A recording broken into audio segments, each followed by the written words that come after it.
everybody. Welcome back to Passions Podcast, the podcast where we talk about the soap opera Passions. I am your regular host, LeTara, back today with Shane. We're with Shane for part two of whatever the name of this episode is. I haven't chosen quite yet. And so, Shane, glad to have you back this week, aka 15 minutes after we wrapped the last episode. So we're still talking about 876 through 880. Yes. That's correct. Great. Perfect. So before we get into the episodes, I just want to say a shout out to all the patrons over on Patreon. Thank you too. Moona Shea, Lisa S, Zach, Sid, Sarana, Randall, Hannah, Camelia, Jeanette, Eric, Jamie, Fantasia S, Sean, Larissa, Maria, Lisa A, Jessica Jean, Laura, Karen, Uche, Paige, Casey, Garage, Tom Bergeron, Daisy, Shane, who's here with us today, Kelly C, Taylor Harris Crane, DJ, Kelly M, Lisa, Acacia, Natalie, and our almighty Crane, Andrew. Thank you all for continuing to be patrons. And if you would like to become a patron over on patreon.com, go to Patreon. If you would like to become a patron, go to patreon.com/Passions Podcast and sign up for whatever tier you find most agreeable. Oh, no. I am struggling with my words. That's not good. But yeah. We have a good time over there. We're on the Discord having lots of fun conversations, and we don't just talk passions. If you're watching Beyond the Gates, we're talking about that over there too. We have a channel for Days of Our Lives. So, but it's heavily passions related, yes. Right? But sometimes we start to get into especially the Beyond the Gates when something interesting has happened and it starts to kind of blow up and we're just like, oh my God, did you see today's episode? Not me, because I'm like always 3 weeks behind. But but yeah, come on over and sign up and hang out with us. If you're looking for your people, you have found us. All right. So with that, on with the show. We're talking troubled marriages. Boo, Grace, she sucks. Divorce her. Oh, well, I guess he doesn't even need to necessarily divorce her. They're not married. I guess legally they're not married. Although I do wonder though, like if they are like, because David is lying, right? Like he and Grace aren't married. Did Ivy... I'm sorry. I'm trying to figure out if Ivy put a fake marriage certificate at the courthouse, right? Like it's filed at the courthouse, right? Because they found their marriage certificates and stuff, right? Yes. But it's not actually real. So would Sam and Grace need to get a divorce? I think they might have to dissolve their marriage. Oh, yeah, to dissolve. Absolutely. Yeah, because they're still really married. Technically, they really are actually married. So divorce her. Anyway, she sucks. I'm sick of her. So we're starting with troubled marriages, and then we're going to get into magic. There's a little bit of magic, not a whole lot of magic. Charity's having premonitions and shit, of course. So we'll get into that. But very little going on here. Honestly, I haven't decided if this is going to be part 2 or if this is just going to continue being part of the last episode. Like, I don't know that we have enough here. So, but we're going to try. We're going to give it the old college try. So, we pick up Sam thanks Grace for, Sam thanks Grace for choosing him over David. That's what I wrote. They just arrived at the seascape. That's where we pick up with them as they're coming to the party. Okay. Yes. Well, when does all the stuff happen at their house? Didn't they do something? Oh, that's before the wedding. See, that's the thing that was confusing me this week too. As I'm going through my notes, I'm conflating the stuff that happens before the engagement party with the stuff that happens before Ethan and Gwen's wedding, because everybody's dressed up for both, and so I just like they're melding together in my mind. But yes, they show up to the seascape. Thank you for the engagement party, and Sam, for whatever reason, believes that Grace has chosen him over David. Why does he think that? I have no clue because I even remember listening to the last episode and like there was no definitive decision. I No. guess because maybe she rode with them. But I mean, David and John were there too, and John immediately when they get in goes straight for the food. Also, I want to say about John, that haircut he had in the first part of the week, the long hair, and what's her name? Kay even makes a crack, like, go wash your hair. He looked awful. Like his Hmm. hair looked bad, and it didn't do anything for his. It made him look ugly. Like Yes. it made him look ugly. Later on, they do better with his hair, and he looks better. But the first part of the week at this party, oh, he looked hideous. Honestly. He looked as hideous as he acted. Well, so Grace clarifies to Sam that she has not chosen anyone yet. She hasn't made any definitive choices. And she asks him to stop being so confrontational with David. And it's like, oh God, whatever, fine. Sam reminisces about their engagement party and the love they shared early on in their relationship, and he tells her like we can get back on track and we can get back what we had before David ever showed up. And Grace brings up Ivy because of course she does. She's like, well, I'm not sure that you're over Ivy.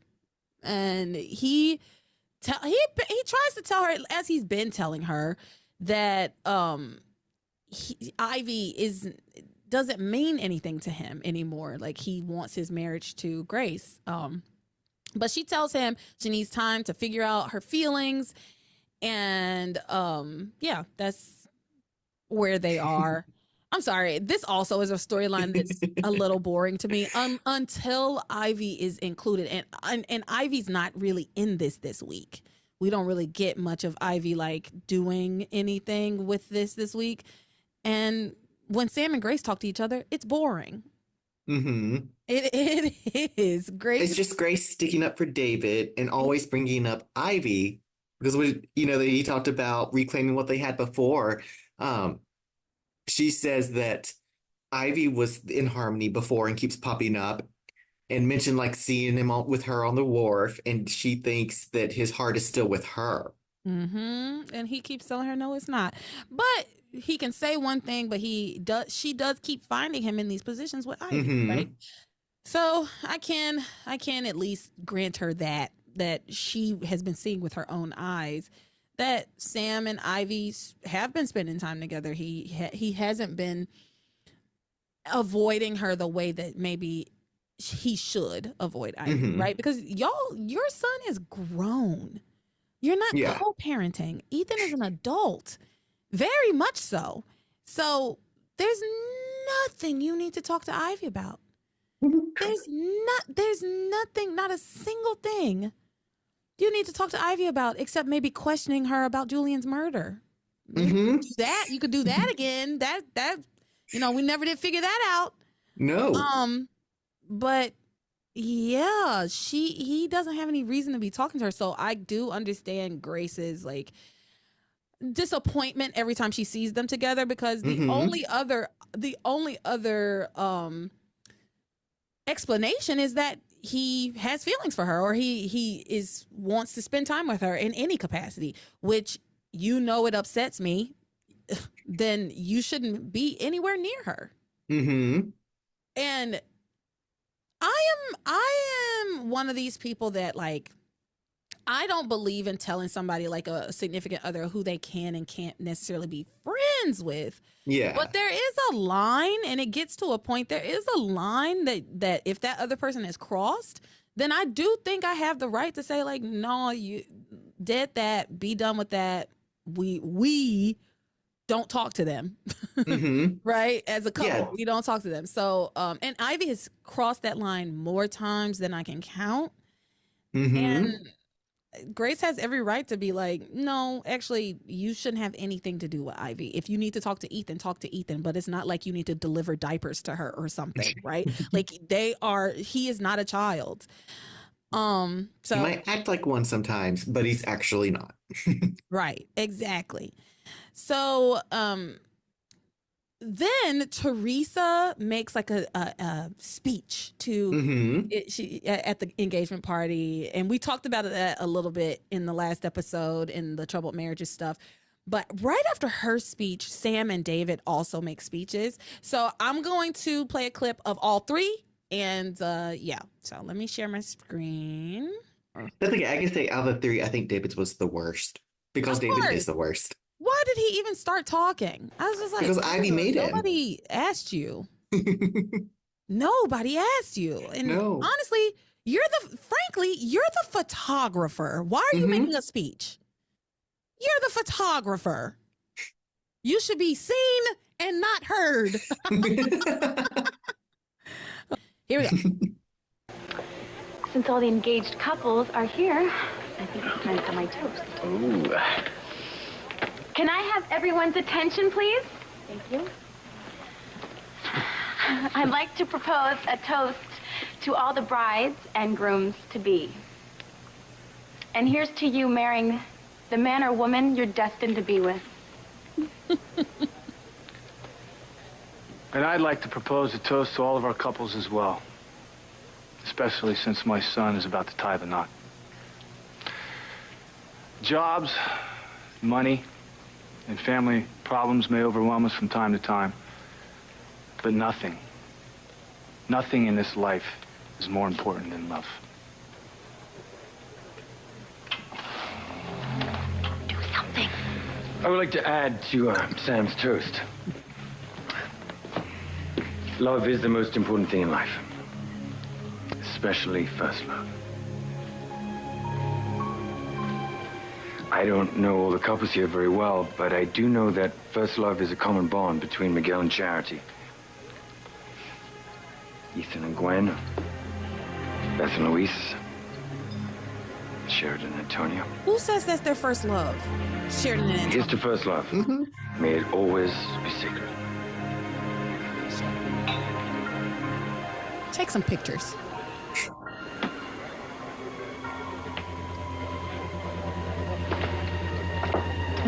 The way it goes black and white I was when really Kate Miguel's first love.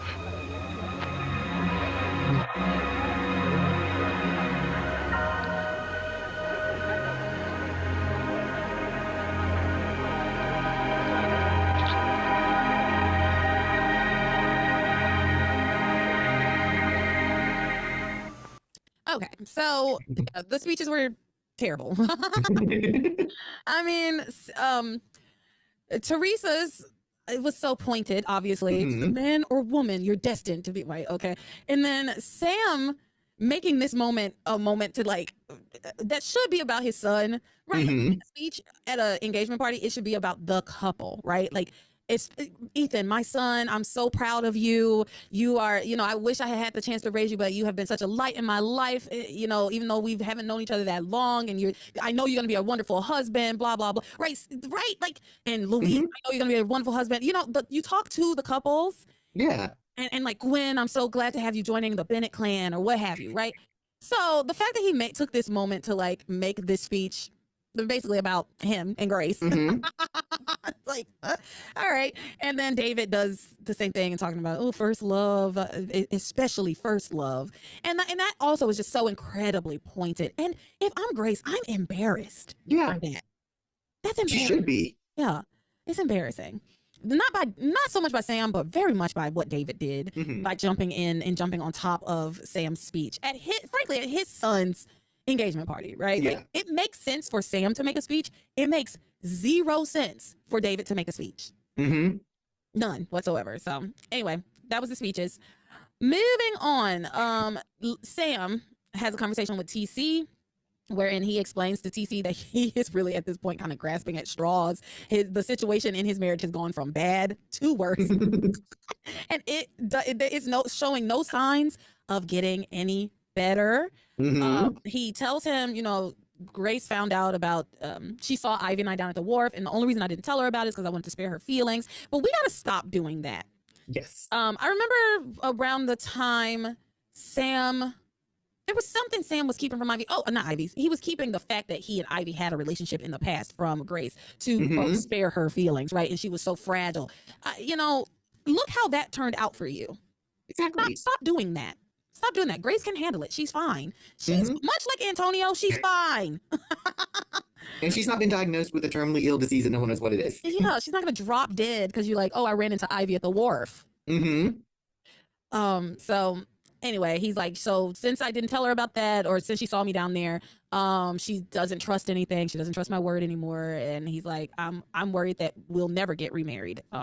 TC has no words of encouragement for him, nothing useful to say.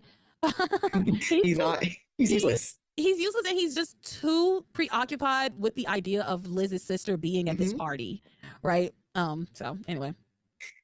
So then Sam, once again, my notes are like out of order, because my next note is Sam and Grace question Kay about her earlier comment. But where is that information? Where is that? I don't know. Honestly, that's kind of the way mine is going too. As I look over it, I have the Russell stuff that happened in that episode, but the next thing is really, I think, Kay and John that happens during all that. Yeah, I just don't know what happened to my like. Truly, something has. And obviously, it's something that I somehow did, I guess. But there's a lot of weird places in my notes where things are like out of order, and I don't know why. I don't know why. Maybe I was possessed. Maybe you touched in the Patches timeline. No, Tabitha got into my notes. She's like causing chaos, wreaking havoc on me today. Because my next note is Sam and Grace question Kay, but we have to talk about the conversation that Kay has with David, right? So you said you had something with her and John?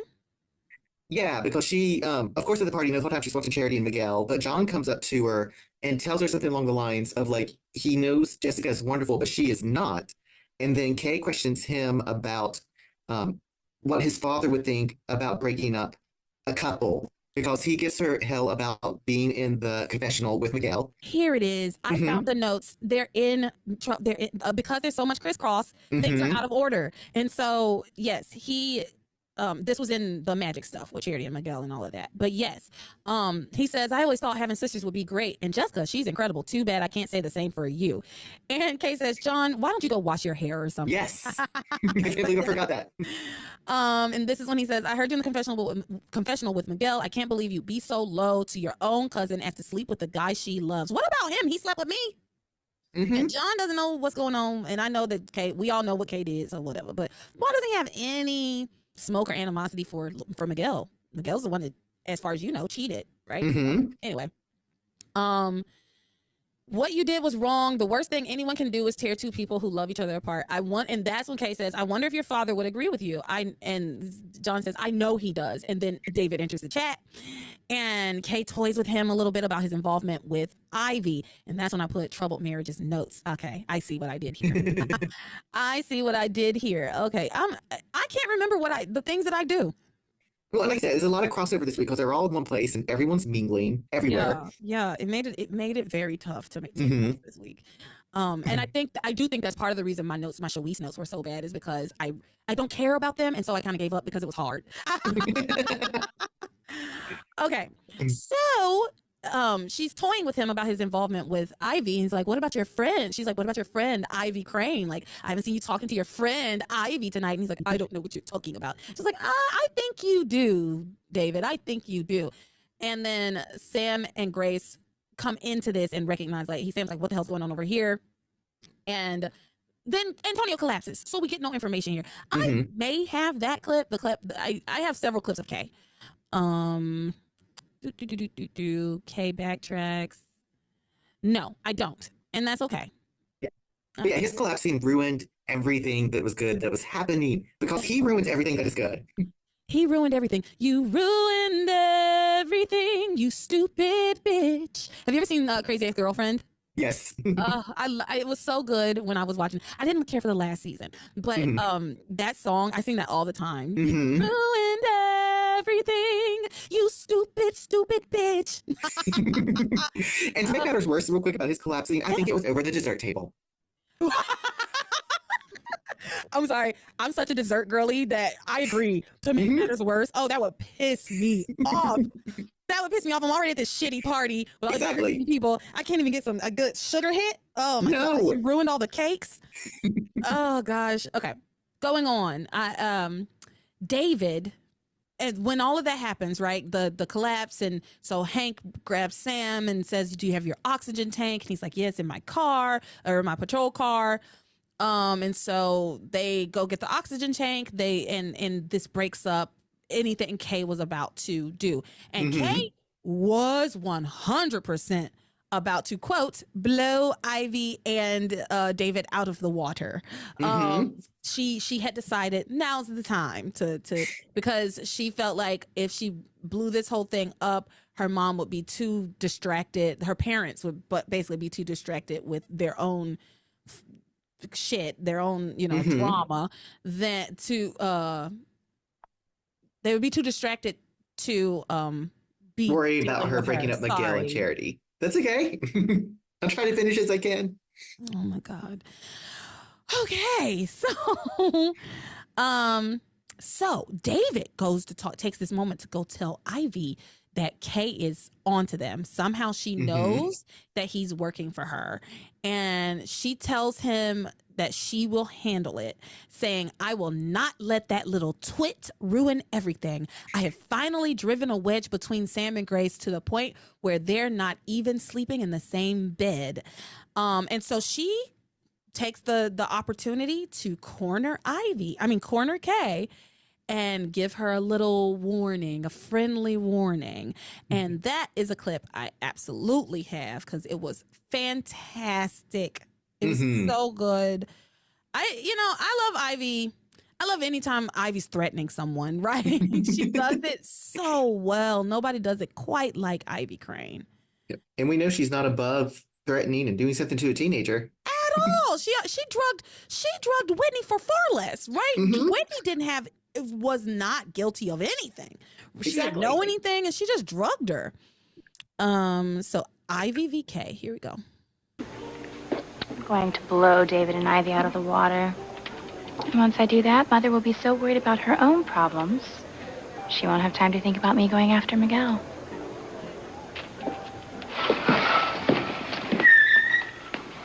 The screech. Okay. I think we need to have a little talk. Oh, really? Yes, really.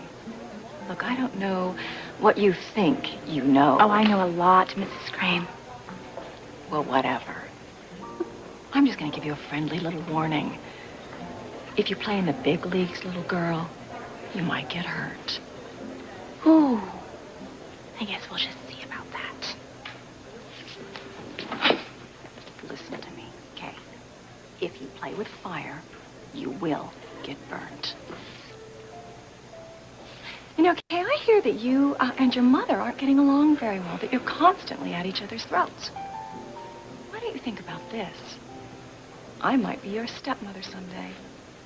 Now, wouldn't you really rather have me as a friend than an enemy? You will never be my stepmother. Well, don't count me out, dear. Now, you're a smart little girl. Why don't you be smart about this? I'll do what I want, Mrs. Crane.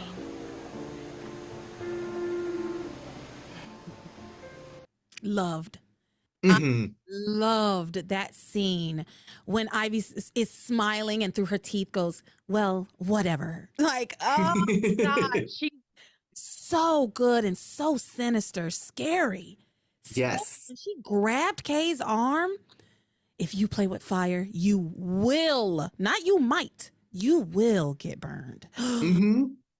Ooh, if you're going to play in the big leagues, you might get hurt, little girl. Yeah, because Ivy is definitely the big leagues. As we've talked about a little bit during the Teresa stuff, is like Kay, and I will say Teresa, I think Teresa's a little bit higher on the devious scale than Kay is, as far as execution goes, right? Yes. Not necessarily about how devious they are, but how well they execute their manipulations, right? Kay does not execute very well. She's learning to. She's learned to execute. Teresa executes far better than Kay does, but Ivy and Rebecca, I think, are kind of neck and neck for execution of their like devious schemes and plans, where like it's going to take a lot for it to come out that I did this, right? Like, Yes. it's going to take a lot before I see any consequences for this. Whereas Kay pretty much sees consequences immediately after her schemes often, right? Teresa, But she's such chaos. Yes. Like, whereas the others can manipulate a plan and have it go their way, she delivers like chaos to it and it blows everything up so they know it's her. Yes. And the thing about Kay too is that she casts a wide net. We've talked about this before, where she just plants different seeds. Whereas I'll even say Teresa, Ivy, Rebecca, they have an idea, they have a plan, and they do their best to try to execute that plan exactly as it is in their heads. And if it needs to be tweaked, they will tweak it in the moment, but they're not planting a bunch of different seeds and seeing what happens. They know what's going to happen. They have a very specific seed that they want to plant, and they know how it's going to grow. Especially Ivy. Ivy and Rebecca both are very good at pinpointing exactly what needs to be done in order to create the outcome that they're looking for. And Kay doesn't. So Ivy's absolutely right. You're playing with the big boys now. You're Prince of Egypt, playing with the big boys now. By the might of Horus, you will kneel before us. Okay, sorry. Yeah, you trying to play with the big leagues, baby, and you're gonna get hurt fucking with Ivy Crane. Absolutely. So that definitely shook Kay, I think. She puts on a good face, right? A nice snarky face, and that shit might work on Grace. But Ivy ain't no tomato soup making homemaker, okay? No. She's been a Crane, and before that she was a Winthrop. You know, she's just been part of the most powerful families. She's not some suburban princess. Yeah. Right? Which is what Kay is, basically, a suburban princess. So, but she's learning, and I think she's taking notes from Ivy too. I think that was a learning experience for her. Yeah. And she, we know how the show goes, but Kay's plans are also very similar to what Tabitha does as well. I think. Yeah, I agree. Tabitha, which honestly, when you think about it, it kind of makes sense because I mean, ultimately, she is a witch, right? Yes. So, and what's this girl's name? Kay and Tabitha have always had kind of like a kinship, a little, a decent relationship, and Kay has often turned to Tabitha for advice. She doesn't know she's a witch, but she has turned to her for advice. She's gone in her house looking for things, spell books and things, right? So I don't know how she don't know Tabitha's a witch. I don't know how she doesn't know that. So yeah, that whole thing happens. You will never be my stepmother. And I was like, you never know. Never say never. Wouldn't you rather we be friends than enemies? Yeah. Absolutely. Because I mean, I would be horrified to find out somebody was able to execute such an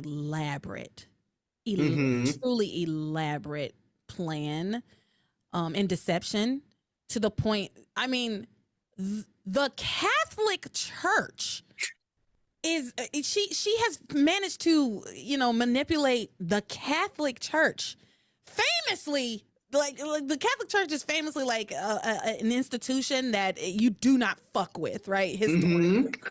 And she had no problem saying like, I don't care. I'm gonna falsify records and have a priest lie for me, and like, yeah. So anyway, that happens, and so after Antonio's debacle, where he ruins all of the cakes. Sam is very eager to get back to Kay and hear what Kay had to say about David, because he's like, no, I think something's going on. Like, she seemed to know something. Grace is like, it's nothing.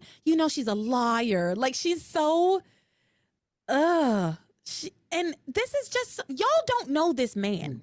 Here's the thing. The two of you do not know this man.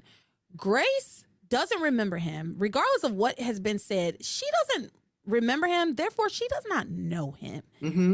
And Sam doesn't like him, has a bad feeling about him, and doesn't know him either. He's already put his hands on your daughter once or twice, like a couple of times before. If I see them talking to each other, yes, something's absolutely up. And something's absolutely up. And the fact that Grace is brushing it off so much and is so flippant about it and just chalking it up to, oh, Kay's just being Kay. She's just trying to create problems, right? Like, I think that's what she says. And it's like, but David's the one making the problem. The fact that by virtue of him being here and not taking like, pick up your camera and take a motherfucking picture. Do that. Do your job. And why are you talking to my daughter? He hasn't taken one picture that night. No, not at all. So Sam is saying he's so suspicious of David, and David's like, "There's no news there. That's old news. Of course you are. You're always suspicious of me. Blah blah blah." It's like, you're suspicious. You are an extremely suspicious person. He's a suspicious person. And Grace tells Sam, "You're just grasping at straws here. I mean, you're looking for anything you could possibly find that's bad about David." Yes. Well, yes. Someone has to, because she isn't. Well, yes, girl. I don't like him. I don't trust him. He makes me uneasy. He put his hands on my daughter. I don't have to grasp at straws to find something bad about David. I don't. Just the fact that he showed up here and is trying to destroy our marriage, regardless of if you know he's working with Ivy or not. It's clear that he is trying to keep Grace and Sam apart. Grace, for whatever reason, doesn't believe that that's what's going on. But it's very obvious. It's clear. It's true. He keeps telling her, "I want to be with you." So I remember her saying in one of the episodes, "David has done nothing to try to tear us apart. He keeps showing up and hugging you and kissing you. I don't know if that's not trying to tear us apart. I don't know what is." Yes, and reminding you at every moment that he was your first husband. Yeah, or that he is your husband. Still her legal husband. Legally, we're still married. So yeah, she says he's grasping at straws. And so Sam's like, "Well, whatever. I want to hear from Kay." So they catch up with Kay again. And so I do have that clip as well. Daddy, Mother, I don't know what you guys are thinking. Okay, what could I possibly know about David that you don't? Are you sure? Positive. I told you, Sam. Shut up. Was he not supposed to check? I guess I was just hoping that you did know something about David. I mean, this whole thing with David coming into our lives has been kind of a nightmare. Daddy, I know. I'm sorry. If I did know something about David, I'd tell you, I swear. I love you so much. I love you too.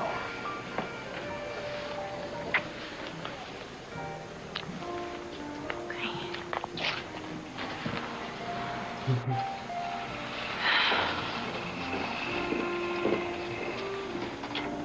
A wise decision to keep your mouth shut, okay?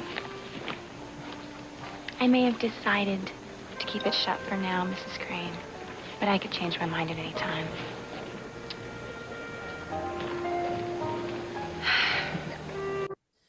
Okay, so Ivy has successfully intimidated Kay into being quiet, keeping her mouth shut, as they say.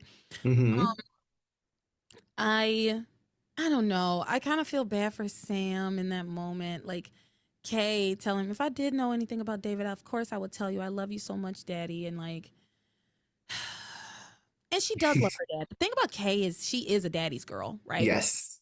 So I do know that bothered her, and you can see it on her face that it bothered her. That, one, not be able to tell him the truth, but also I think she was ready to like, all right, now's the time for me to blow this all up, and it would have been great.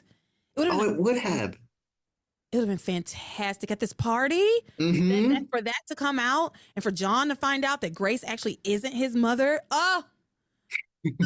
Passions. We do not, I'm going to go ahead and spoil this. We don't find out about Grace's deception. I mean, not Grace, Ivy's deception with David until 2006. I saw somebody posted that on the Discord the other day, and I knew it was a while when it come till it came out, but that is such a long way away from where we are now. And by the time it all comes out, it's like it almost just fizzles, right? Because it's because it's like, well, we've moved on. Everybody's moved on. And we never get to see John's reaction either. That's the thing. That's the thing too. It's like, I want to know, how did John react to that information, learning that information? And I think this would have been, I really wish Passions would have blown that up right here, right now. And we could have gone somewhere further with Ivy. I don't think that coming out would have necessarily made it to where Ivy would never, ever, ever be with Sam. I think they would still be able to use the Ethan angle, particularly with the baby coming and everything, and they're going to be grandparents, and he would, eventually, soften up to her. I think they could have done it. They've done more ridiculous things. So it was a huge missed opportunity, and I've always thought that about this show. Like, the writing failed that one storyline. That would have been fantastic.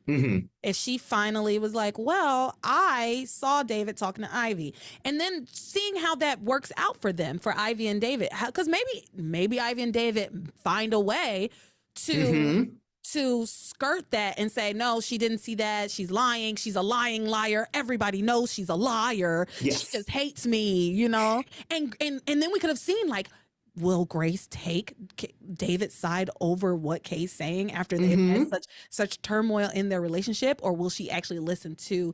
And then then you draw that line in the sand too between Sam and Grace, because because the way Grace is going right now, she doesn't believe a word that Kay says. She doesn't believe anything Kay has to say. And so, and Sam does. Sam's like, still thinks she has something valuable. I also wrote that he wanted to talk to Kay because Kay is his number one witness, right? Like, if Kay says that he's a criminal, case closed. Lock him up. Lock him up. But yeah, I just think that would have been so good, so interesting.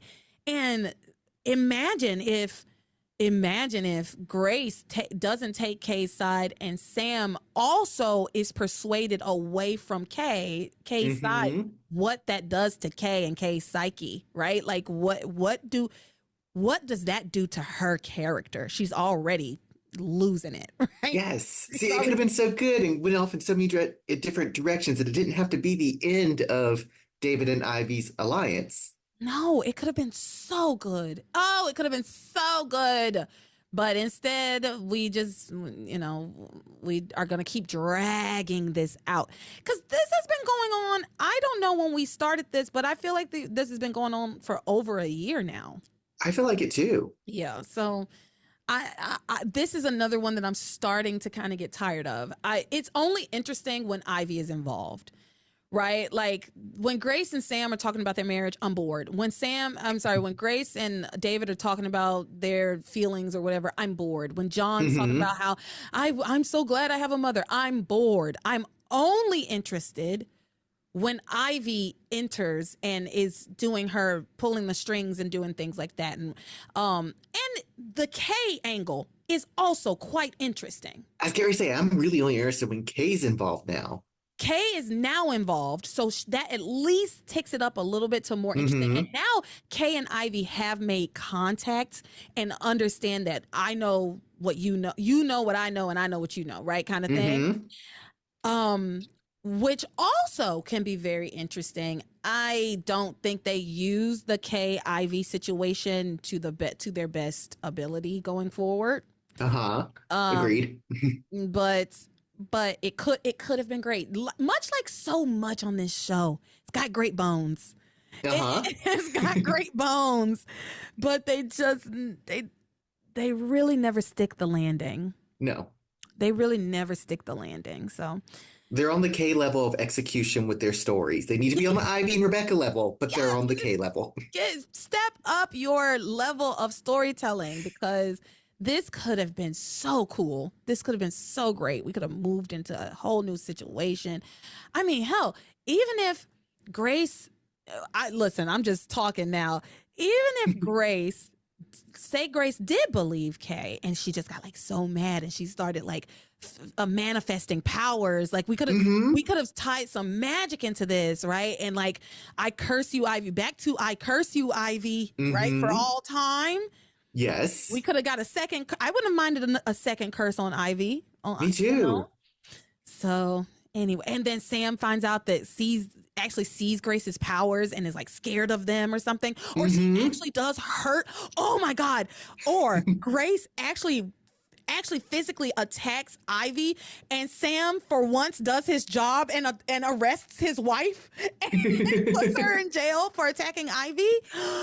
Oh my gosh. And Ivy goes into a coma, right? So it's like attempted murder. And if Ivy dies, it turns into a murder charge. And so it's a big thing. Oh my God. That would have been so good. And she wakes up and fakes her death, so Grace gets put on death row. It could have been amazing. She wakes up and has amnesia. This is where we needed to use the amnesia storyline. She wakes up and she only remembers, the last thing she remembers is her and Sam's like summer of love.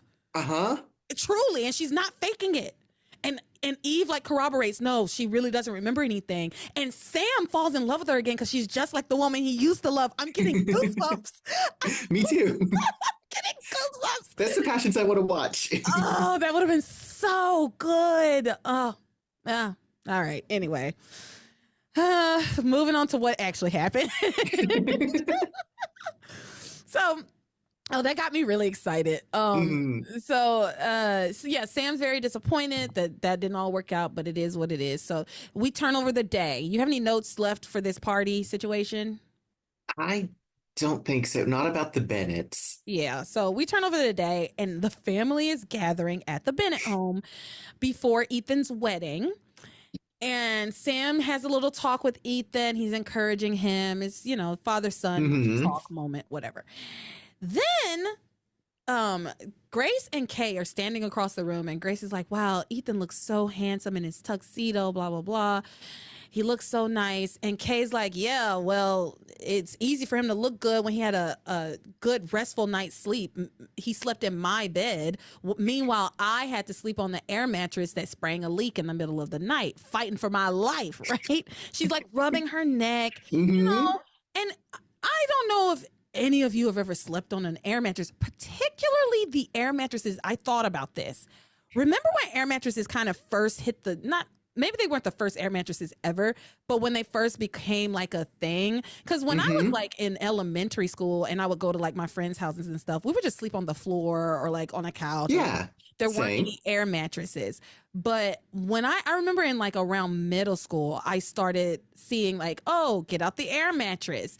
And those air mattresses used to be 3 inches off the fucking ground, right? Like they were not these new ones where you plug it in and it, blows up and it's like the size of a regular bed. And even the new air mattresses are not that comfortable, right? No. But the old ones were awful. They were like pool floats. Yeah. That's essentially what they were. That's exactly right. They were like pool floats. So I don't doubt that she had a horrible night's sleep. And my question was, why was Ethan sleeping in her bed? Why not give him a room at the B&B? Yeah, okay, I had more on this because I was questioning, did Ethan sleep in Kay's bed in the room she shares with Jessica while Charity couldn't be bothered to sleep on the couch for the night in her own room? Oh my God, I didn't even think about that. I didn't even think about that. Thank you. Yes, because Kay and Jessica share a room. That makes this even worse. It does. Oh my God, that makes this even worse. I didn't even consider that. Oh my God. They are horrible to Kay. They are horrible to Kay. You have rendered me speechless. I forgot about that. Yeah, Charity has her own room. So it would make sense. The only way Kay still ends up on the air mattress, right, is if Charity has to give her room to Ethan, and then she takes Kay's bed. But it doesn't make any sense for Ethan to be sleeping in the same room with Jessica. Exactly. Well, especially when they own a bed and breakfast, like you said. Yeah. They should have gotten him a room at the B&B. Or why wouldn't he have? I'm sorry. The mansion is a mansion. I get that I get that he and Gwen shouldn't see each other before the wedding, but doesn't she also have her own apartment? Doesn't she have her own place? I've seen her at her own place. Did she give it up? Maybe, but there's at least a whole other wing in the mansion that he could have stayed in and not seen her. Yeah, but I guess they didn't want to take any chances. Okay, fine. So, but that still doesn't excuse the fact that Kay had to sleep on an air mattress while Ethan slept in her bed next to Jessica. I'm sorry, it's ridiculous. That is just ridiculous. I hadn't even considered it.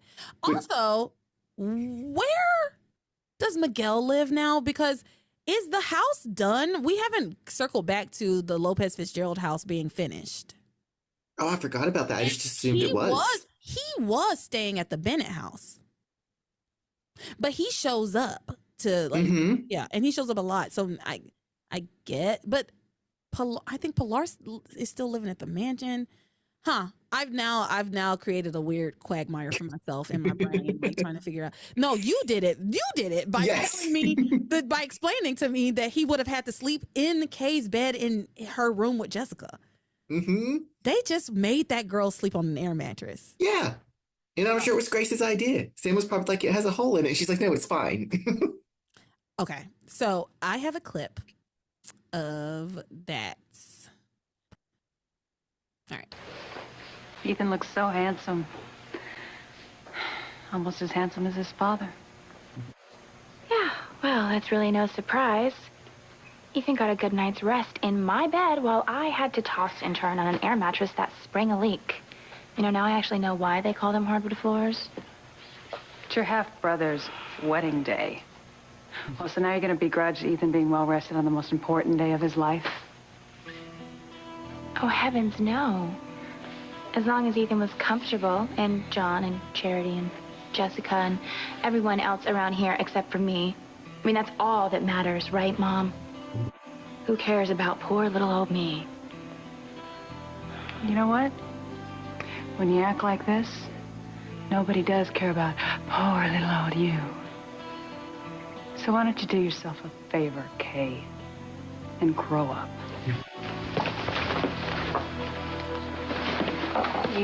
Okay, why don't you raise your children? As I've said before, Kay is the way she is because of the way she has been treated. Yes. Yeah. And absolutely. Children deal with every person, right, has a different personality, has a different character. And children deal with neglect. I'm going to go ahead and use the word neglect in different ways, right? Jessica, we just don't see her. She's, you know what, neither seen nor heard. Kay acts out. And Noah is absent also, right? Yes.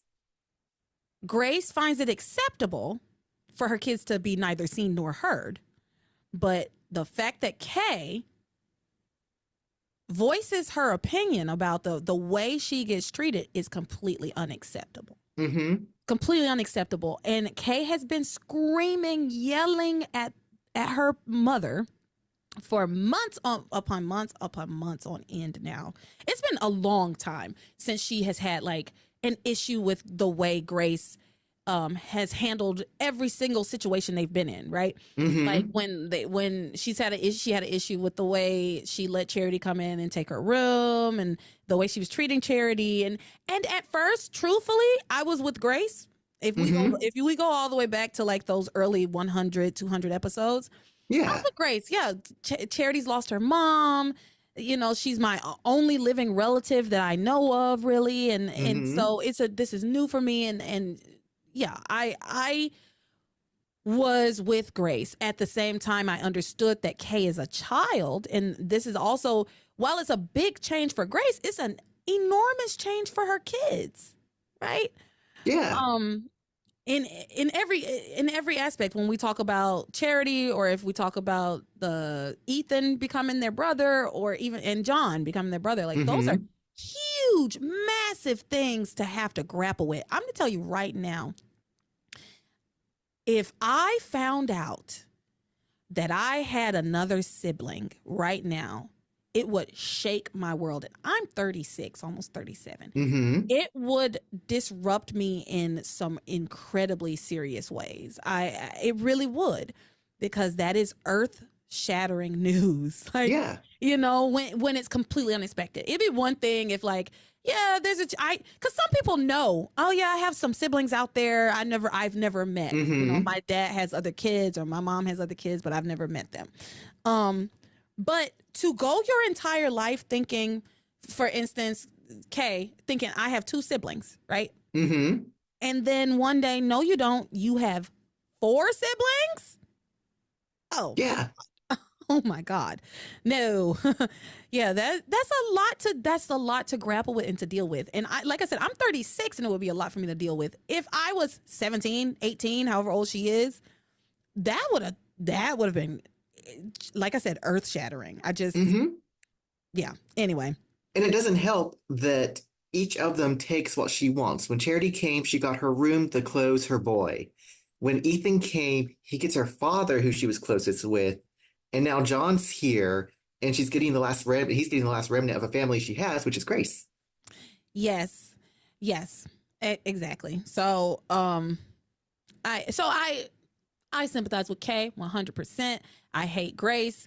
I hate that she's like, nobody, when you act like this, nobody cares about little old you. So she just said, she's been dying to tell her she doesn't care about her. Yes, she mocked her. And I shouldn't have been surprised, but when I watched it this time around, I was shocked that she mocked her in that moment.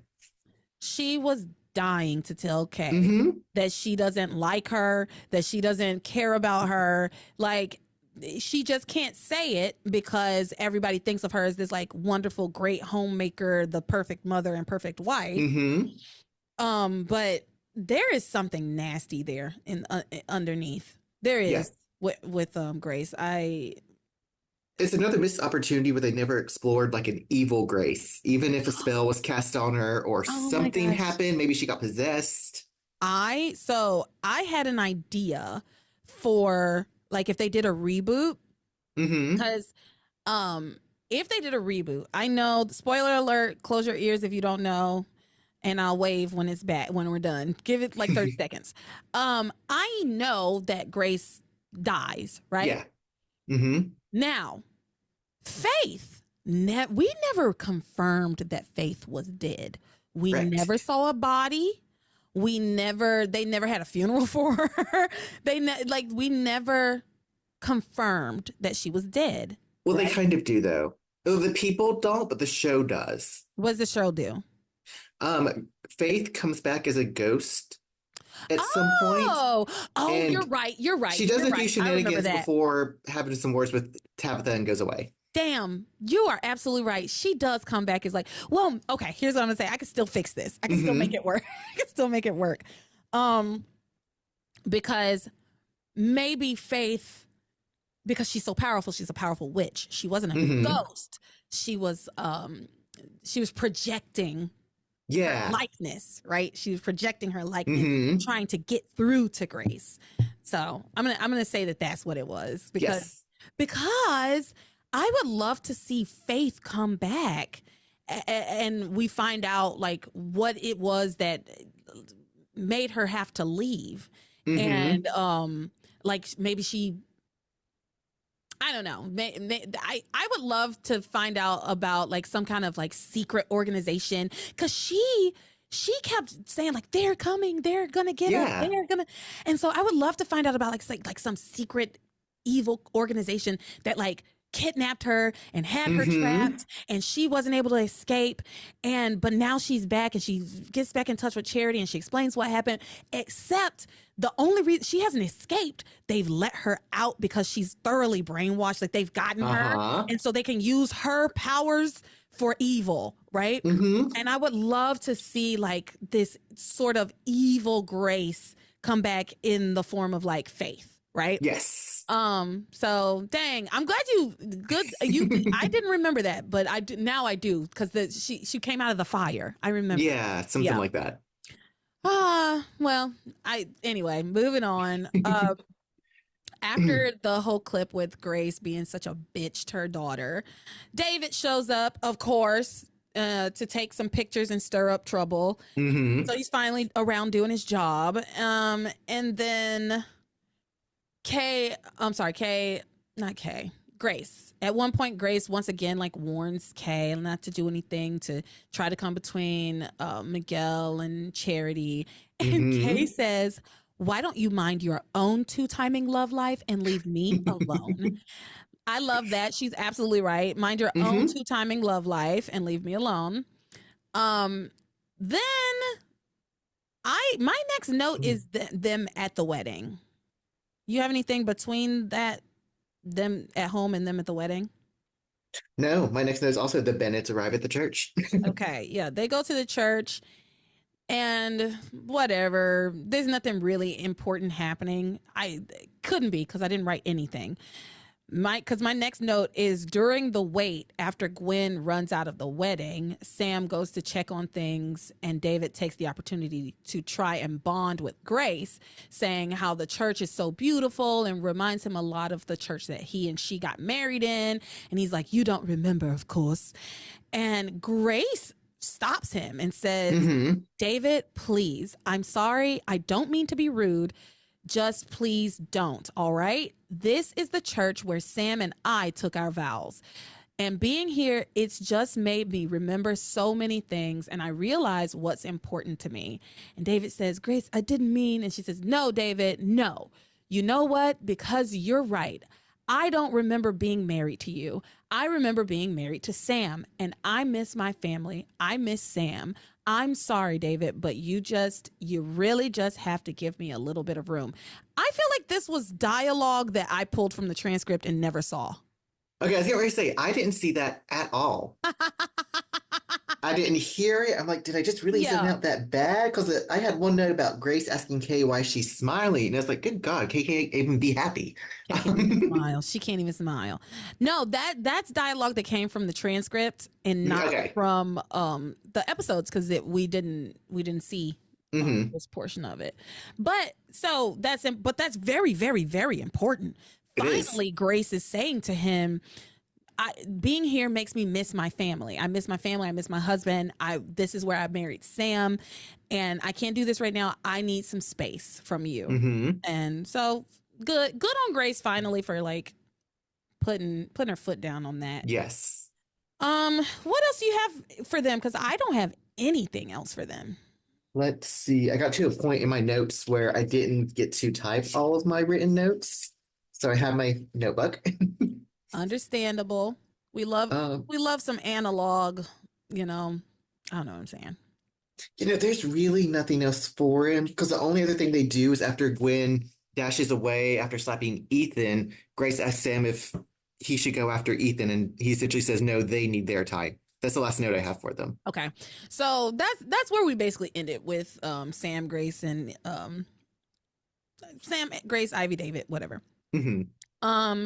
We can talk quickly about TC and Liz and Eve.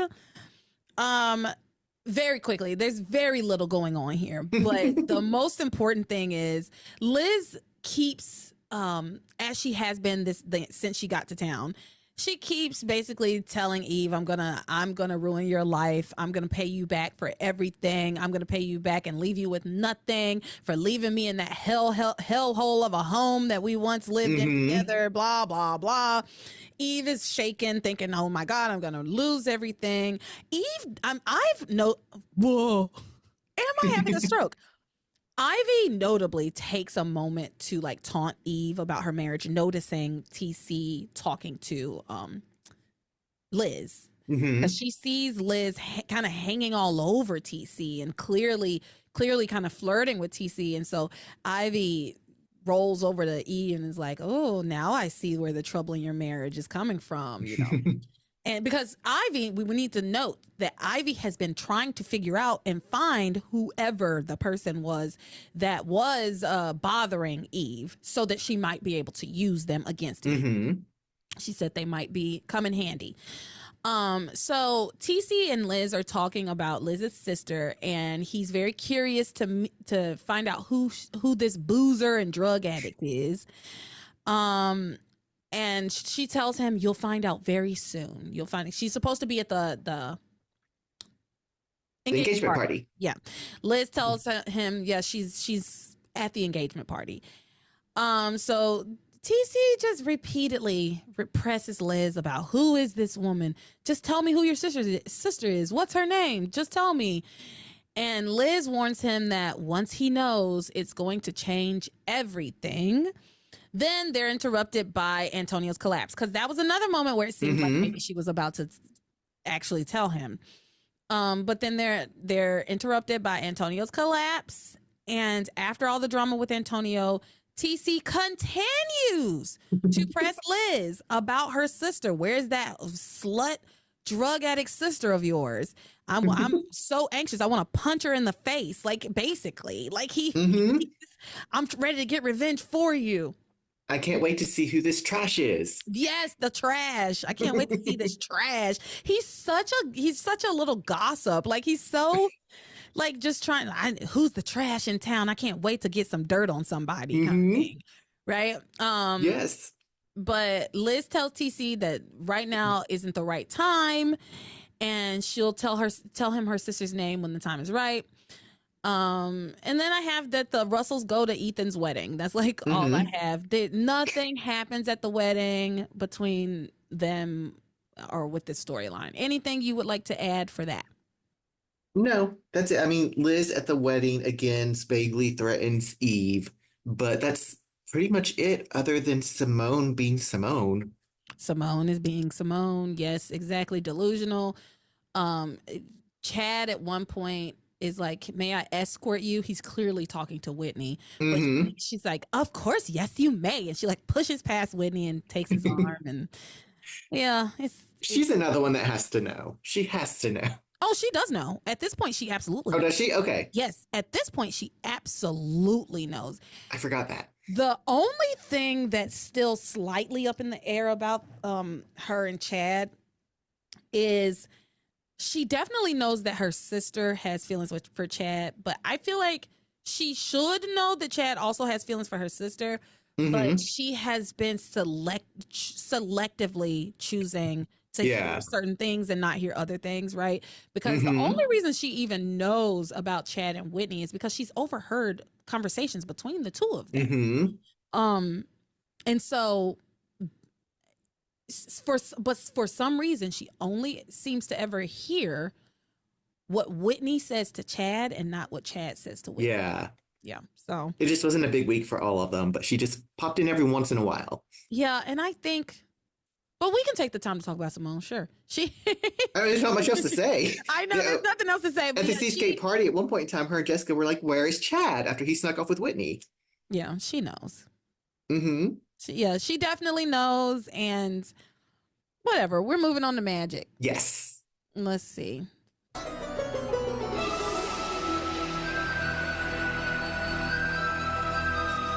I gotta get some more musical cues. That one's perfect. I love that one. Yeah, it's my favorite. Perfect. Yeah. So anyway, magic. Tabitha is dressed all in black. Tabitha is dressed all in black. Actually, give me a second. I'm sorry. Let me double check something. Oh, okay. I was like, I'm missing a clip, but I'm not. It's here and it's in these notes. So good. Yay. All right. Tabitha is dressed all in black. She's headed to see the mortician, Mr. DeBlanc. And Cecil and Connie see her on her way out, and they're like, "Where are you going?" And she says, "Well, I'm going to pick out a casket for the three of us." Because once Charity and Miguel get married and they consummate their marriage, we are toast. We are dead meat. So we're going to need a place to rest our eternally, basically, right?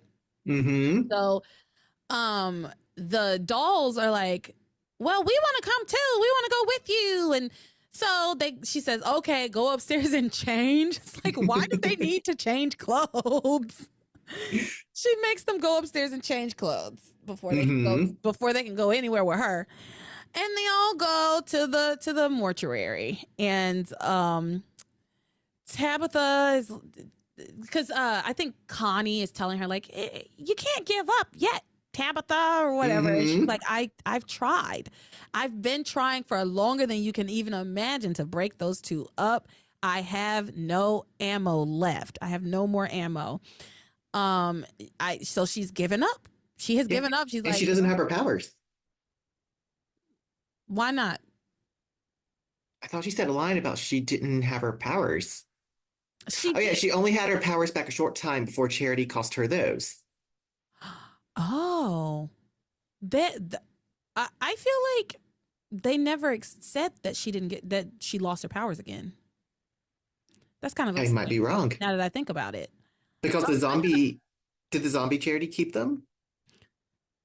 No, because she got her powers back and then Zombie Charity was like defeated or whatever. Mm-hmm. But I heard that line about her powers, and for some reason, I guess I probably misheard it, because I thought she was just recapping, "Oh yeah, I lost my powers because of her," and I thought she was that might be first. it. I thought she was talking about the first time, but no, it makes sense to me that if she doesn't have her powers anymore. As a matter of fact, you know what? We can refer to the transcript, because I know exactly where this was in the transcript. It was the top of 877. Mm-hmm.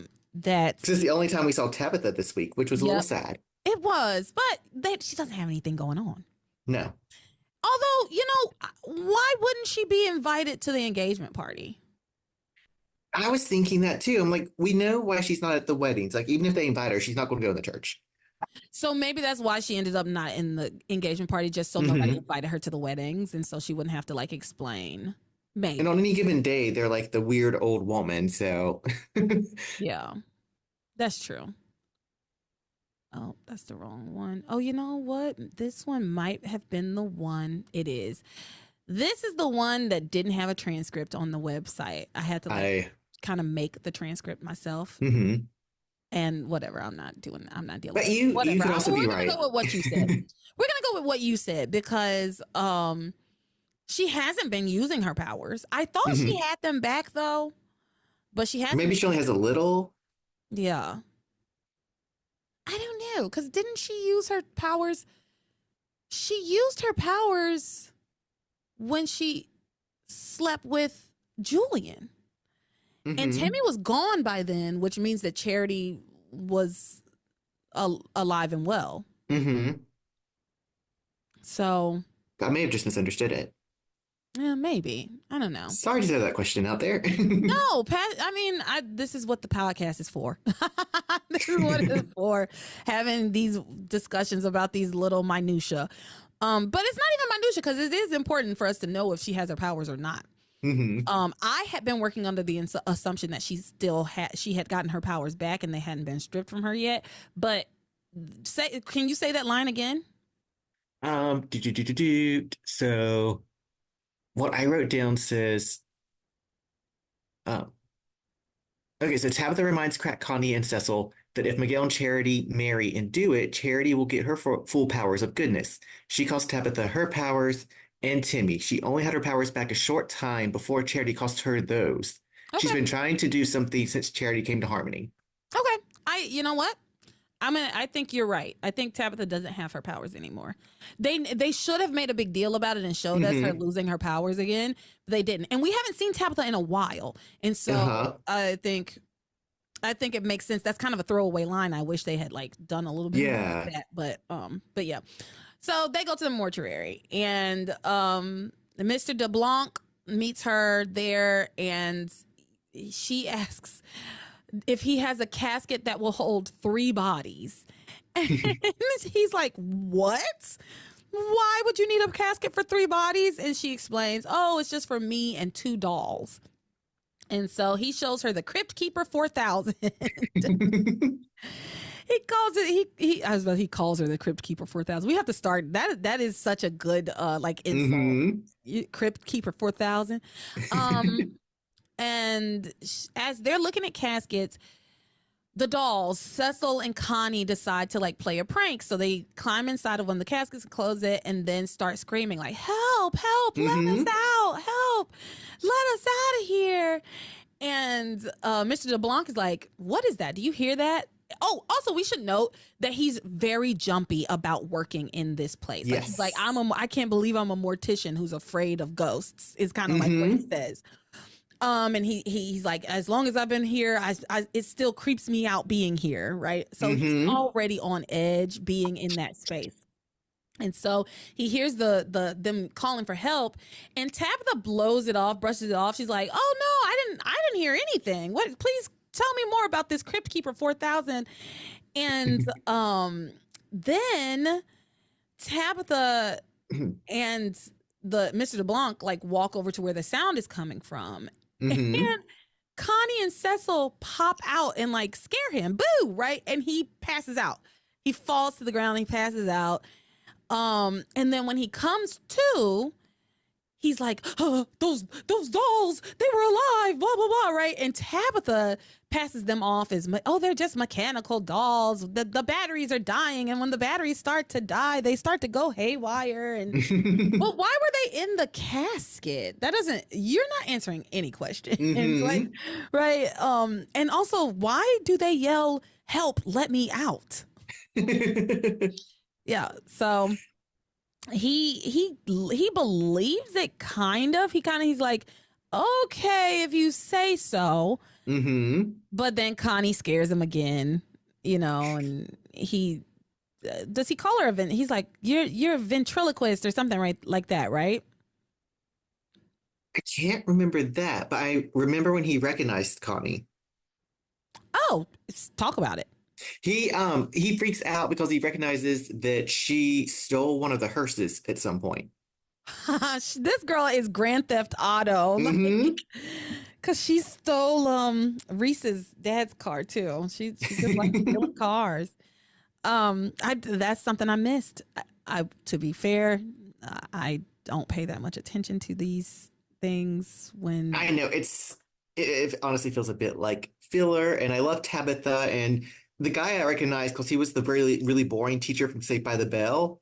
I looked him up. So his name is Patrick Thomas O'Brien, and he's been on TV literally forever, but I recognize him from Saved by the Bell. Yeah, I've seen him before too in different things. I just couldn't name it, but he looked familiar. So yeah, I didn't know his name until I looked him up, but yeah, I wonder if Juliet Mills had a contract that said you have to use me at certain, or like you have to pay me regardless, and so they're like, we have to use her even if we don't have any story for her right now. We have to throw her in here somewhere because every so often to make her work for her paycheck, because I imagine she may have been a regular player, right? And she had a contract that says she gets paid, I guess, regardless. Maybe that's in my head. Maybe. Yeah, I was gonna say she's treated as a full-time player, so I guess they have to think of something for her, even if it's like this. Exactly. So anyway, he throws them out eventually. He's like, "Get out of my store," or whatever you call it, mortuary. So she's upset because she had to leave. She's like, "Now we don't even have a coffin. We don't have anywhere to rest eternally." And she just explains again that, if when Charity comes into her powers, we're gonna be dead meat, right? Whatever. Connie makes a crack about she could be cremated, and she's like, I did that 300 years ago, and I'd rather not do it again, right? Alluding to when she was burned at the stake. So. And Mr. DeBlanc overhears it and passes out again. Yeah, yeah. And that's the end. So yeah, that's all we see of Tabitha this week. So Bye, girl. Now we're into Charity and Miguel and what's going on with them. And okay, so Charity's worrying about her latest premonition, and that it might have been a warning about evil. Like, she's like, I don't think it was about Kay. I think it was just maybe about evil. And something wants to keep me and you apart, but not Kay. It's like, why not Kay? Why not Kay? Every time I will reiterate that she has done nothing to be helpful for this wedding. And she's your maid of honor. And she has done nothing but look sour in the corner. Yeah. While y'all plan this wedding. And so why not Kay? It's obvious that Kay is unhappy about this. Maybe ask her about that. But see, as I've said before about Charity, and or what the realization I kind of came to about Charity last week, I think, is that they write her as this goody two shoes who's so perfect and so good and so kind, but she is not thoughtful. She's thoughtless about people. She is inconsiderate, because why wouldn't she have noticed that Kay is clearly sour and not helping in any way? And why wouldn't she question Kay about that? Like, Kay, are you all right? What's going on with you? Why wouldn't she have done that? She hasn't. No. She hasn't. The only time she even kind of started to question Kay about anything pertaining to herself and how she feels is when she found out that Reese and Jessica were basically having an affair on Kay, right? And even then, she didn't ask Kay how she was feeling or what she thought. She didn't ask her about her thoughts and opinions on the situation. She preached at her. She preached at her and was like, okay, you're not gonna end up an old maid or anything. Like, she's not thoughtful. And they write it as if, and I think that's why I also can really, really, really sympathize with Kay so much, because everybody else thinks of her as this wonderful, great person. She's so good. But those little things matter. Those little. They do. Like, you're not considering me and my feelings. Ever. She doesn't consider other people's feelings, really. No. She's not mean or vindictive in that way, but she also, like, it's not rooted in malice. And I think because it's not rooted in malice, we're supposed to just give it a pass. But it's unacceptable. It's unacceptable behavior regardless, in my opinion. So it's unacceptable, and it doesn't do her any favors because it makes her come off as kind of idiotic. Yes, absolutely. So anyway, she's thinking about her latest premonition, and she thinks it was just a general warning about evil, and something's just trying to keep her and Miguel apart. And Miguel, of course, tells her, oh, everything's fine. Nothing's going to come between us. You're just tired. He does tell her that a couple of times, right? Miguel has a conversation with Kay. Yes. Immediately after having this conversation with Charity, where he's telling her, like, everything's fine. No, you're just stressed out because of the wedding. He immediately goes and confronts Kay. He takes Kay to the side. He pulls her immediately after having this conversation with Charity, wherein he tells her nothing's going on and everything's fine and she's just tired and stressed about the wedding. He tells Kay, I know that you're hurt, Kay, and I know that you're hurt that I had sex with you when I thought that I was making love to Charity, and I have apologized over and over again, and I hope you can accept it so we can still be friends, because if you haven't and you do anything to try to stop me from marrying Charity, I will never talk to you again. Not only will you have lost me to Charity, but you will lose me as a friend for the rest of your life. Yes, that's what he says. And I wish I had clipped that. I could have sworn I did, but I guess I didn't. But we'll go on to what happens next. So, Miguel, Why are you being so mean to me? I'm just telling it like it is, okay? The only reason I've held off this long is because we go so far back, but enough's enough.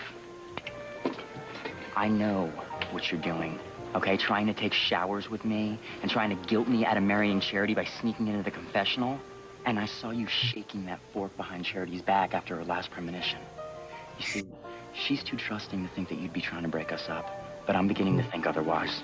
No, Miguel, it's not that. Kay, I want you to understand that I am going to marry Charity, okay? And I'm not gonna let anything or anyone keep that from happening.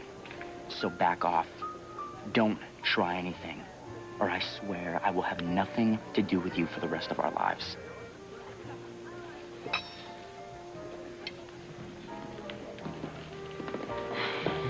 I think he means it. I think you should back off. I can't give up on you, Miguel. I just can't. You should, though, honey. You really should, because that was kind of mean. I'm like, okay. On the one hand, I can understand Miguel's fed up with her. Right? Like, on the one hand, I can understand he's going through something too. He's grappling with this too. On the other hand, you're not being honest with Charity. And you're not being honest with Charity. And if you're worried that the only thing Kay could do to like ruin your wedding at this point, really, is to tell the truth and say, I slept with Miguel and he has been denying it. He said it was evil, what have you, right? Yes. But we slept together. He could have told Charity that a while ago, really. Could have told her the truth, told her it was evil. She would have believed it. She would have been hurt. Her feelings would have been hurt, but she would have believed it. And we wouldn't be doing this at all. No. We wouldn't be doing this at all. I think, spoiler alert, you're going to find out next week, but Kay's pregnant, right? And so I think he still could have told Charity the truth, and Kay could have found out she was pregnant still, right? And this storyline would have still worked very well because Charity would still have to figure out, like, do I want to marry Miguel or not? And Kay would be in a position where she absolutely would be able to kind of like use her father in a way to push Miguel to marry her, right? Which I think she maybe does. I can't remember. I can't remember that much detail either on that. But we've seen where Sam's head is at on like the idea of marrying somebody who's pregnant with your baby, because he himself feels that he would have married Ivy if she was pregnant. Nothing would have stopped him from marrying her. And he told Ethan he's proud of him for doing the right thing. Yeah. He did also tell Ethan, are you sure about this? You shouldn't necessarily marry somebody just because they're pregnant. So he might go either way on it, but I do think he leans toward that more conventional shotgun wedding type of thing. Like, you knocked up my daughter, you're going to marry her. Yes. Anyway, so the fact that Miguel won't tell Charity the truth, and he's got such ire for Kay, I do struggle with it. I do think he had to like be firm with Kay because she will not let it go. She's just not letting it go. But also, why should she let it go? Why should she? I mean, why? I know why she should give up on Miguel. I agree. I do think she should give up on Miguel, but I don't think she should let it go about the fact that they slept together. She shouldn't. No, she shouldn't. No. And honestly, I still blame Father Lonergan for that. 100%. It's his fault.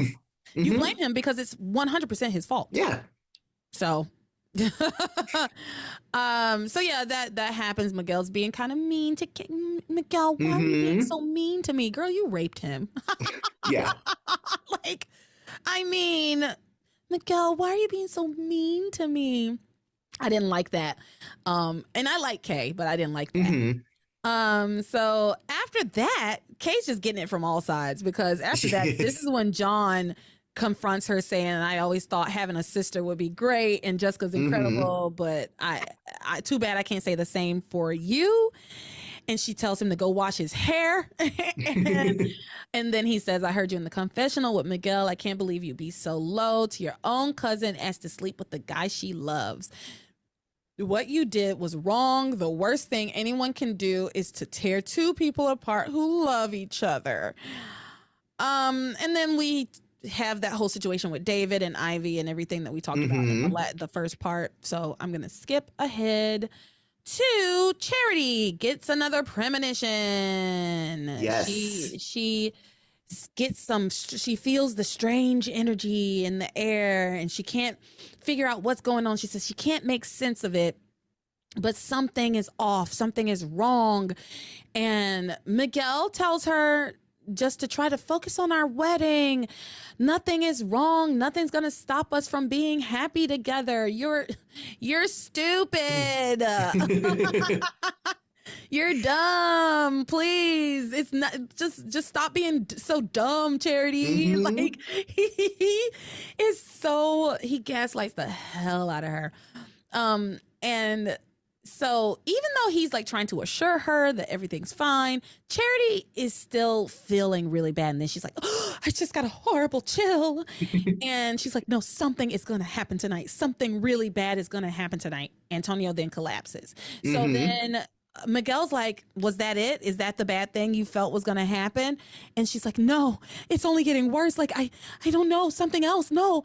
And then she's like, she says she senses people at the party who want to destroy love and tear apart relationships. There are people here who want to destroy love, Miguel. They want to destroy relationships. And then she gets a vision, and she sees these faces coming at her really quickly, and it was Liz, Teresa, Edna, Beth, Ivy, David, and Rebecca all came at her, and then Kay, right? And she got a clear vision of Kay. And at first she like explains like, oh my gosh, these people, I don't know why I'm seeing them. Like Teresa, your sister, she wouldn't try to destroy love. Like I know she loves Ethan, but she's not a bad person. And who else was it? She said somebody else. Maybe it was Liz. She's like, Liz seems like a nice person. Girl, you don't even know Liz. And Beth is marrying Luis. Oh, yeah. She said that. And Beth is marrying Luis, so why would she try to destroy love? And so she doesn't believe her vision necessarily. She's confused by it, right? She's confused by it, trying to figure out why it's leading her to believe that these people are trying to destroy love.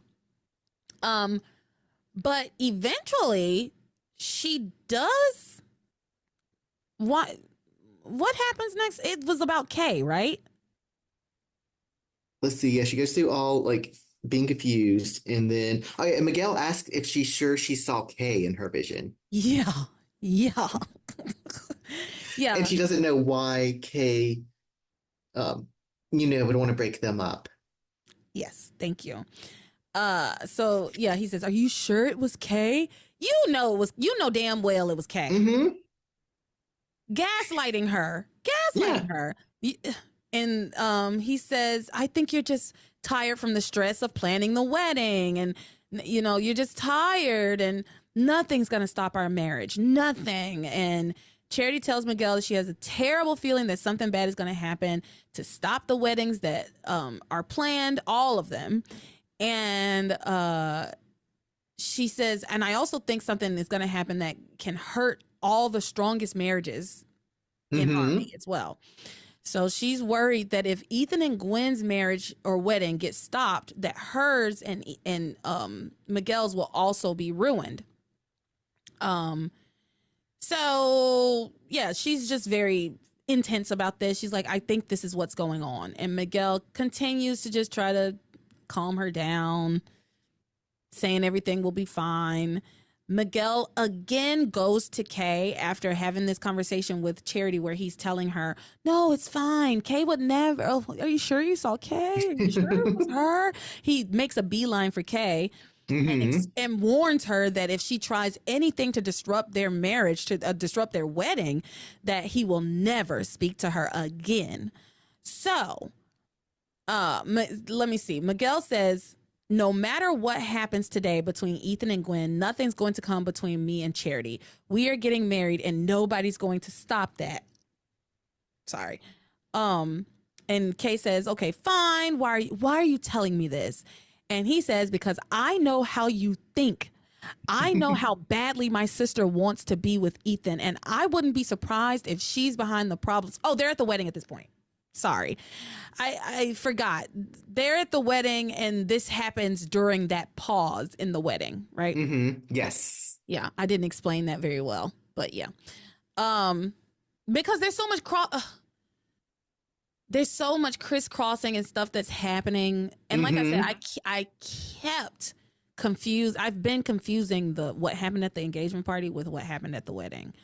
Yes, because when she makes a comment about if something stops Ethan and Gwen's wedding, then their wedding's doomed. That's it until they get to the wedding, pretty much. Yeah. And she wears some horrible fur looking thing, but and so yeah, Miguel says, I know how you think. I know how badly my sister wants to be with Ethan, and I wouldn't be surprised if she's behind the problems they've been having today.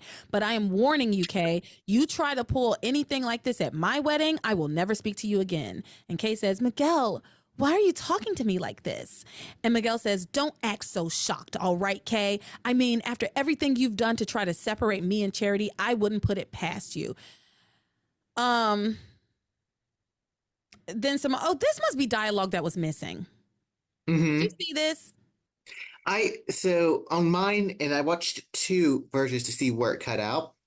It came back with Fox playing poker, I think. Yeah. And then we see, like I saw the tail end of it where Simone goes up to Kay. Okay, exactly. Yes. So that was dialogue that was cut out from the episodes. So we didn't see that, but it was on the transcript. Thank you for the transcripts, Maria.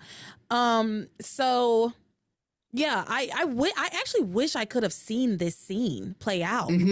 Because what's his name? Miguel is getting more and more agitated. Yeah. Okay. And it's interesting because for the longest time, we never really saw Miguel get like upset and angry and pissed off about anything. But and now it's like he is very concerned that something bad is going to happen, that his secret is going to come out. That's what it is. For the first time, we're seeing Miguel be concerned about a secret being revealed, which is a big thing on this show, right? Like, yes, he was worried about her secret. Ivy was worried about her secret. Still is worried about her new secret. Kay has been worried about several secrets. They've all had different. Whitney and Chad are worried about their secrets. So, Miguel is now, we can add him to the list of people who have this like big secret that could possibly ruin their lives, be very ruinous for them. And so we're seeing him act the same way you see Ivy and Eve, like the way Eve started to act when she found out that Charity was having those premonitions about her and Julian, and then she locked her up in the insane asylum, right? Like, and was like sedating her and burned down, he's ready to start doing things. Yeah. And so he's getting more and more agitated and more like, no, I have to keep this secret. It's important that I keep this secret. So yeah, Simone comes up and says she heard what Miguel said, and pretty sure he means it. Seems it. Says, I'm pretty sure he means it, girl. If you do anything to try to mess up their wedding, he will never speak to you again.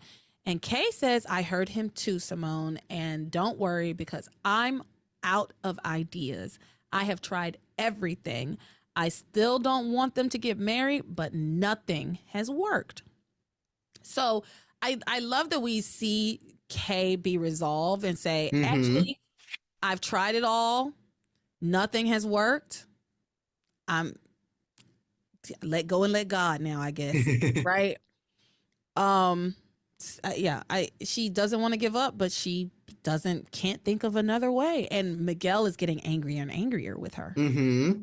So that would ruin everything if he just decided he didn't want to be with her anymore. So yeah, Charity just continues to be worried about her future with Miguel because she's feeling some bad feels.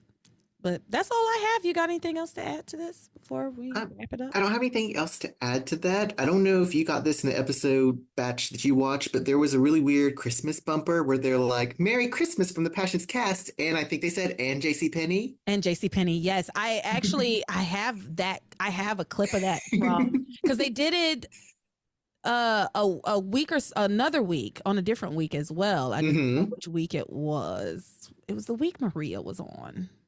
Let me see. Merry Christmas. Yep, here it is. We can watch it together. It's not. I don't think it's I don't know if it's the exact same one or not, but this is basically what it was. So we'll share one last clip. Season's greetings from the cast of Passions and JCPenney. Yeah, that's funny. And then it goes on for a while. But yeah, all right. Well, we did it. Yes. We did it. We started at 2. We got a late start though. So we started like 30. And now it is nearly 7. Thank you so much, Shane. You have been such a trooper. I appreciate it. We have had like so many like mishaps and stuff. You and I were supposed to record 2 weeks ago, but I had to work overtime and wasn't able to record at all that week. For the first time in Passions podcast history, I had to cancel on somebody. I haven't ever had to say like, no, I can't do it this weekend. So close too. It was like Friday. I think I had to message you and say, "Hey, I'm so sorry, but I can't do this. My stupid fucking job is standing in the way of me being great." But it's all right. We got it done. Absolutely. Thank you. I appreciate you so much. So, where can the people find you? You can find me on the Discord. My name now says Shane, and I'm on TikTok at ShaneLee11. All right. And of course, you can find me on the Patreon, on the Discord. Go to patreon.com/passionspodcast and sign up for whatever tier you find most agreeable. And we can chit chat about passions or what have you. And obviously, we are on social media, Instagram, TikTok. Just search Passions Podcast. You will find me. And with that, you are my passion for life. Yay!